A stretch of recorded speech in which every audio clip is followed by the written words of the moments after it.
नमस्कार दोस्तों, स्वागत है आप सबका इस चैनल पे। महाराष्ट्र के पूर्व गृह मंत्री और राष्ट्रवादी कांग्रेस पार्टी के बड़े नेता अनिल देशमुख की मुश्किलें लगातार बढ़ती हुई चली जा रही है। जांच एजेंसी ईडी ने शुक्रवार को एक बार फिर अनिल देशमुख के घर और ठिकानों पर छापेमारी की है। छापेमारी महाराष्ट्र के नागपुर में चल रही है। ईडी सूत्रों के मुताबिक नागपुर और आसपास के इलाकों में 3 जगह पर अनिल देशमुख के ठिकाने पर सुबह से छापेमारी की जा रही थी। गौर करने वाली बात तो यह है कि मुंबई पुलिस के पूर्व कमिश्नर और आईपीएस अधिकारी परमवीर सिंह ने अनिल देशमुख के ऊपर 100 करोड़ रुपए की वसूली का आरोप लगाया था, जिसके बाद पूरे मामले की जांच एजेंसी ने अनिल देशमुख और दूसरे आरोपियों के खिलाफ मामला दर्ज कर शुरू कर दी थी। इस पूरे मामले के बाद जांच एजेंसियों ने अनिल देशमुख और उनके बेटे ऋषिकेश को 4 बार समन जारी कर पूछताछ के लिए बुलाया भी, लेकिन एक बार भी ना तो अनिल देशमुख और ना ही उनके बेटे ने ईडी के अधिकारियों के सामने अपनी हाजिरी लगवाई।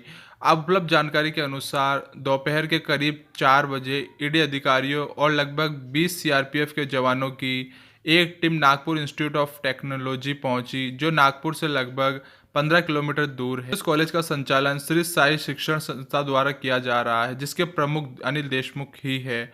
उनकी पत्नी आरती संगठन की उपाध्यक्ष है, जबकि उनके बेटे और जिला परिषद सदस्य शालीन इसके सचिव है।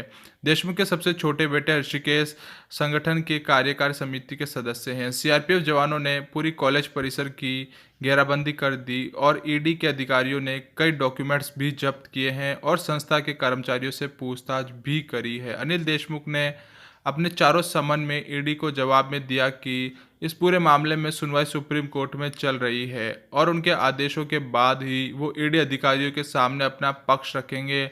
लेकिन जिस तरीके से ईडी लगातार अनिल देशमुख और उनके परिवार वालों पर शिकंजा कसती चलती जा रही है, इस पूरे मामले की जांच में जब भी जांच एजेंसियों ने ईडी ने एनसीपी के नेता और महाराष्ट्र के पूर्व गृह मंत्री अनिल देशमुख को समन कर पूछताछ के लिए बुलाया, वो हर बार उनकी तरफ से उनके वकील ईडी दफ्तर पहुंचते और अधिकारियों के सामने उनका पक्ष रखा।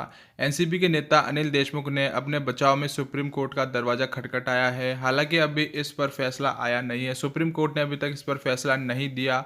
और दोस्तों, अब अनिल देशमुख के ठिकानों पर छापेमारी की जा रही है। लगातार अनिल देशमुख को ट्रेस करने की कोशिश की जा रही है। अनिल देशमुख के एक कॉलेज जो कि नागपुर में है, उस पर छापेमारी करी और ईडी ने वहां से बहुत ही इंपॉर्टेंट डॉक्यूमेंट्स भी जब्त किए हैं। डॉक्यूमेंट्स जब्त ही नहीं दोस्तों, ईडी ने वहां पर जो उपस्थित कर्मचारी थे उनसे काफ़ी कड़ी पूछताछ भी करी है। अगर दोस्तों इस केस में सीबीआई की बात करें तो सीबीआई ने हाल ही में कोर्ट में एक याचिका दाखिल की थी और बताया था कि उद्धव सरकार इस केस की जांच में सपोर्ट नहीं कर रही, जो भी इम्पोर्टेंट डॉक्यूमेंट्स है वो देने से मना कर रही है। और इस पर कोर्ट ने फिर उद्धव सरकार को नोटिस भी जारी कर दिया था और ऐसा कहा था कि सीबीआई को सपोर्ट करे। इतना ही नहीं, सीबीआई ने ये भी एलिगेशंस लगाए थे कि सीबीआई के एक ऑफिसर को पुलिस अधिकारी की ओर से धमकी भी मिली है, जो कि बहुत ही शर्म की बात है। और दोस्तों, अब ईडी ने अनिल देशमुख के ठिकानों पर छापेमारी की है। ईडी इस केस में जोरों शोरों से काम कर रही है, क्योंकि दोस्तों 100 करोड़ की वसूली का मामला सामने आने के बाद में इस केस को ईडी को आना ही पड़ा।